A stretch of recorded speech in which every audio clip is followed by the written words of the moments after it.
नमस्कार, मैं चंदन कुमार और आप देख रहे हैं अपना पसंदीदा चैनल अंगवानी। देश भर के तमाम सीएपीएफ भाइयों को राम राम है, नमस्कार है, जय हिंद है। साथियों, हमें पता है अभी आप 15 अगस्त की सुरक्षा में आप बहुत व्यस्त होंगे, तो कोई बात नहीं। आप जहां हैं वहीं से हमको पता है कि आप देश की सुरक्षा में लगे हैं, तो आप देश की सुरक्षा करते रहें। बाकी आपके मुद्दों को देखने के लिए आपका अंगवानी है, आपके मुद्दों को आगे वो पहले भी बढ़ाता रहा है, अब भी बढ़ाएगा। तो इस वीडियो में जब आपको समय मिले तब आप ये वीडियो देख लीजिएगा। तो इस वीडियो में हम बात करेंगे कि सरकार का जो जवाब आया है कि सीएपीएफ को ओपीएस मिलना चाहिए या नहीं, या फिर सरकार का क्या प्लान है उस पर जो सरकार का जवाब है, उस जवाब का हम विश्लेषण करेंगे पॉइंट वाइज, क्योंकि 3-4 सवाल हैं उस पर सरकार ने जवाब दिए। ताकि सरकार के सवाल से क्या रास्ता आगे निकलता है, क्या कोई उम्मीद बची है कि जो पारामिलिट्री फोर्स के जवान हैं हमारे देश में उनको ओपीएस मिलेगी, या फिर सरकार के जवाब के बाद से जो सुप्रीम कोर्ट में केस चल रहा है पारामिलिट्री को ओपीएस को लेकर, उस पर क्या असर पड़ेगा, उस पर सरकार का क्या स्टैंड रहेगा, क्या ऐसा कुछ संदेश, जो ऐसा कुछ संकेत कह लीजिए, क्या इस जवाब से, सरकार के इस जवाब से मिलता है। तो फिर और अगर कुछ नहीं मिलता है तो ओपीएस के लिए अब सीएपीएफ की जो लड़ाई है ओपीएस के लिए, उनके सामने रास्ता क्या है। तो इन सब मुद्दों पर हम बात करेंगे इस वीडियो में कि आखिर एक तो कि सरकार आगे क्या करने वाली है सीएपीएफ के लिए, सीएपीएफ को ओपीएस के लिए, और दूसरा कि अगर ओपीएस नहीं तो फिर क्या, आखिर जो सीएपीएफ के लोग क्या करें, उनके सामने रास्ता क्या है। तो इस तरह से हम इस वीडियो में इस पर चर्चा करेंगे। और वो आपको मैं बता दूं कि ये जो जवाब जिसकी मैं बात कर रहा हूं, ये सबसे लेटेस्ट है। अभी तक देखिए सरकार का जवाब नहीं था, अभी तक आपके पास सरकार का खुल के कोई जवाब नहीं था कि सरकार आखिर क्या सोच रही है इस पे। सरकार आखिर सुप्रीम कोर्ट में केस चल रहा है, भले सरकार चली गई चैलेंज करते हुए दिल्ली हाई कोर्ट के फैसले को सुप्रीम कोर्ट, लेकिन सुप्रीम कोर्ट में सरकार क्या करेगी इस पर, इसका कोई अंदाजा या सरकार की तरफ से कोई जवाब नहीं था। इसलिए ये जो जवाब है ये बहुत ही महत्वपूर्ण जवाब है, और इस जवाब से ही तय हो जाएगा कि आखिर सरकार किस दिशा में आगे बढ़ रही है, सरकार क्या चाह रही है सीएपीएफ को ओपीएस के मसले पर। इसलिए यह वीडियो महत्वपूर्ण है और मैं आपसे गुजारिश करूंगा कि इस वीडियो को, इस मुद्दे को समझने के लिए, इस पूरा विश्लेषण पॉइंट वाइज, जो कि 4-5-6 सवाल हैं जिसको कि हर पॉइंट पर सरकार ने जवाब दिया है, तो ये जवाब क्या आपकी जो ओपीएस को लेकर जो तत्परता है, जो आपकी उत्सुकता है कि सरकार कब ऐलान करेगी सीएपीएफ को ओपीएस, तो उसके जवाब में ये जवाब जो सरकार ने दिया है ये कितना आपके जो मन में सवाल है उसको सेटिस्फाई करता है। तो हम इसी का विश्लेषण करेंगे इस वीडियो में। साथियों, तो हम आगे बढ़े इससे पहले हम आपसे रिक्वेस्ट करना चाहेंगे कि अगर अभी तक आपने चैनल को सब्सक्राइब नहीं किया है तो सबसे पहले तो खुद अभी सब्सक्राइब करिए, उसके बाद अपने आस पड़ोस, अपने रिश्ते नातेदारी में भी चैनल को सब्सक्राइब करें, क्योंकि देखिए यही बहुत बड़ा सपोर्ट है हम लोगों के लिए, जो हमारा मनोबल, उत्साह ये सब बनाए रखता है कि ठीक है भाई, हमारे सीएपीएफ के भाई इतना हमें सपोर्ट करते हैं तो हम भी उनके लिए पीछे नहीं हटेंगे, हम भी उनकी आवाज उठाते रहेंगे, हम भी उनके जो मुद्दे की बात होगी उसको आगे बढ़ाते रहेंगे, ताकि आज न कल तो सुनवाई हो, आज न कल तो उसका समाधान हो। तो इसलिए इस काम के लिए ये जरूरी है कि आप अंगवानी को सपोर्ट करते रहें, ताकि वो और दमखम से जो है ना, और जोश के साथ आपके मुद्दे को आगे बढ़ाते रहे। तो एक तो हमने बताया सपोर्ट करने के लिए आपके पास है कि आप खुद सब्सक्राइब करें और अन्य कर्मचारियों से, अपने आसपास सबसे कराएं भी। दूसरा, आप जो है, जो कि आपको पता है कि चैनल चलाने के लिए संसाधन की जरूरत तो पड़ती है, तो उसमें आप जो है या तो चैनल को सब्सक्राइब के बगल में ज्वाइन का ऑप्शन आता है, आप चैनल के मेंबर बन के चैनल को मदद कर सकते हैं, या फिर डिस्क्रिप्शन में अकाउंट डिटेल्स है उसके जरिए आप हमें मदद कर सकते हैं, ताकि जो आपके मुद्दे हैं उसको आगे बढ़ाने में हमें थोड़ा भी व्यवधान का सामना न करना पड़े। तो चलिए साथियों, आते हैं मुद्दे पर कि आखिर ये कौन सा जवाब है सरकार का जिसकी बात मैं कर रहा हूं। वो कौन सा जवाब है सीएपीएफ के लिए जो उनके लिए इतना महत्वपूर्ण है कि जो कि सीएपीएफ को जो ओपीएस का मुद्दा है उस पर एक तरह से मैसेज क्लियर है सरकार का।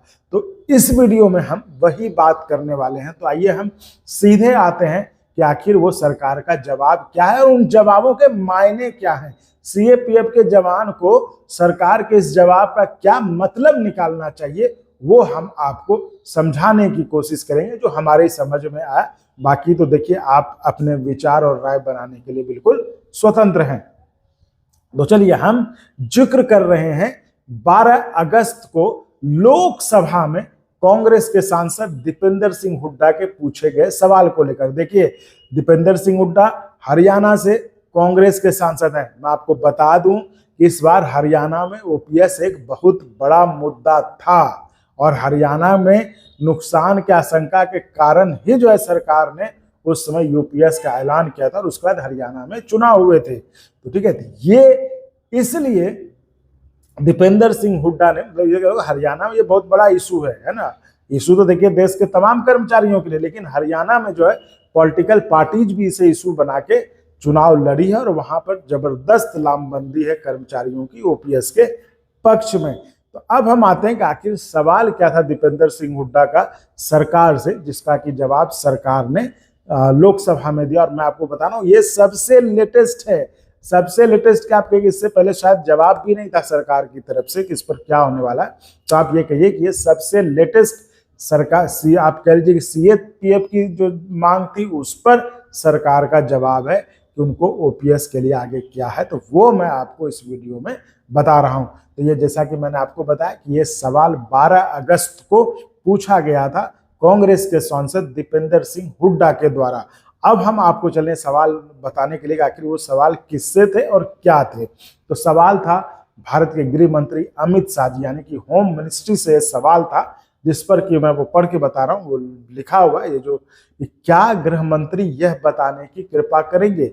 ये तो क्या यानी कि जो 5-6 सवाल है नीचे 4-5 ये सारे सवाल जो है गृह मंत्री अमित शाह जी से है। तो चलिए हम आपको सवाल दर सवाल, मान लीजिए एक सवाल है तो उसका जवाब, फिर सवाल, फिर जवाब, उस तरह से हम आपको बताएंगे ताकि आपको समझने में कोई दिक्कत ना हो। तो चलिए पहले सवाल पे आते हैं। क्या गृह मंत्री यह बताने की कृपा करेंगे कि क्या सरकार सीमा सुरक्षा बल मतलब बीएसएफ, ठीक है, बॉर्डर सिक्योरिटी फोर्स, क्या सरकार जो है बीएसएफ को उसकी युद्धकारी भूमिका के बावजूद संघ के सशस्त्र बल यानी कि संघ के आर्म्ड फोर्सेस के बजाय एक सिविल बल मानती है। मतलब ये उनका ये कहना है कि इनको माना जाना चाहिए सशस्त्र बल, संघ का सशस्त्र बल, लेकिन उनको क्या सिविल बल माना जाता है। ये सवाल पॉइंटेड सवाल है एकदम, जिसपे कोई इधर उधर की गुंजाइश नहीं है। तो ये इस पॉइंटेड सवाल के जवाब में देखिए मैं आपको वो भी बताता हूँ सरकार ने क्या जवाब दिया। सरकार ने किस चालाकी से जवाब दिया ये देखिए।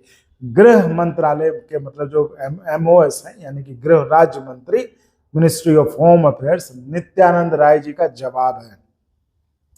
इस जवाब का कि आखिर सरकार जो है सीएपीएफ के लोगों को क्या मानती है, क्या सशस्त्र बल मानती है या फिर एक सिविल फोर्स मानती है। ये सीधा पॉइंटेड जवाब है, जिसका कि जवाब नित्यानंद राय जी ने कैसे दिया है वो आप समझिए।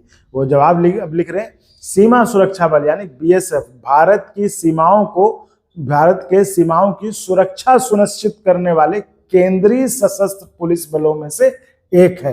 ये तो उन्होंने ये कहा कि भाई ये केंद्रीय मतलब सेंट्रल आर्म्ड पुलिस फोर्स में से एक है बीएसएफ, जिनकी की ड्यूटी है देश के बॉर्डर की सुरक्षा इंश्योर करना। ये पहला देखो, अब इसमें ये क्लियर नहीं है कि सरकार यहाँ पे बच गई जवाब देने में। यहाँ तो ये कहना था ना भाई कि आप क्या मानते हैं, आप इसको सिविल फोर्स मानते हैं या फिर आप इसको जो है आर्म्ड फोर्स मानते हैं।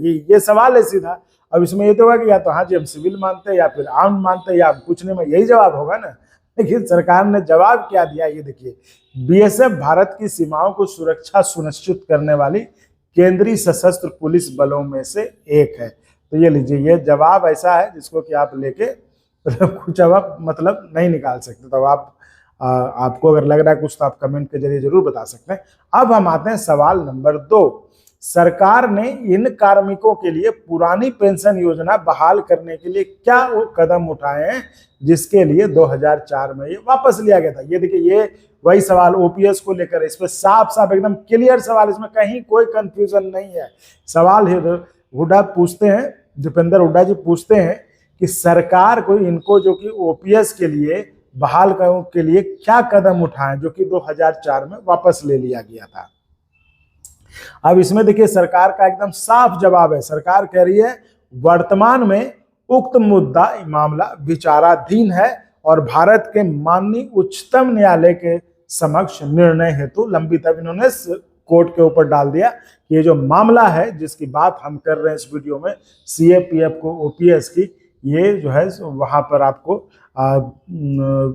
मतलब मुद्दा जो सुप्रीम कोर्ट में ये लंबित है निर्णय होने के लिए, तो इसलिए अब उस पर जो है ये सरकार जो है कुछ नहीं कर रही। मतलब ये सरकार ये भी नहीं कह रही कि वापस ले लो या इस पर जो है कुछ करो, ये बता रही बस सरकार कि भाई ये लंबित है वहां पे, अब जब होगा तो देखा जाएगा। तो एक तरह से समझ ले आप, मतलब आप समझ रहे होंगे कि सरकार इस तरह के जवाब से क्या कहना चाह रही है। उसी तरह तीसरा सवाल था कि क्या गृह मंत्रालय ने 23 मई 2050 के कार्यालय ज्ञापन से वित्तीय लाभ के बिना सेवानिवृत्ति पर कांस्टेबल और उप निरीक्षकों को मानद रैंक प्रदान की है, लेकिन नक्सली क्षेत्र के आतंकवादी विरोधी अभियानों में सक्रिय रूप से सेवा करने वाले सहायक कमांडेंट, उप कमांडेंट, कमांडेंट को समरूप मान्यता पद देने से मना कर दिया है? यदि हाँ तो भेदभावपूर्ण व्यवहार क्यों जारी? ये सवाल है, ठीक है, ये ध्यान रखिए, ये सवाल है। इसका जो जवाब दिया है वो ये है कि सरकार ने बल में लंबी प्रशंसनीय सेवा करने के बाद सेवानिवृत्त होने वाले अधिकारी पद से नीचे, मतलब सिपाही से उप निरीक्षक तक को कार्मिकों के आत्मसम्मान एवं गर्व की भावना तथा मनोबल को बढ़ाने हेतु सेवानिवृत्ति के अंतिम दिन उन्हें एक पद ऊपर मानक पद बिना किसी वित्तीय या पेंशन लाभ के दिया जाता है।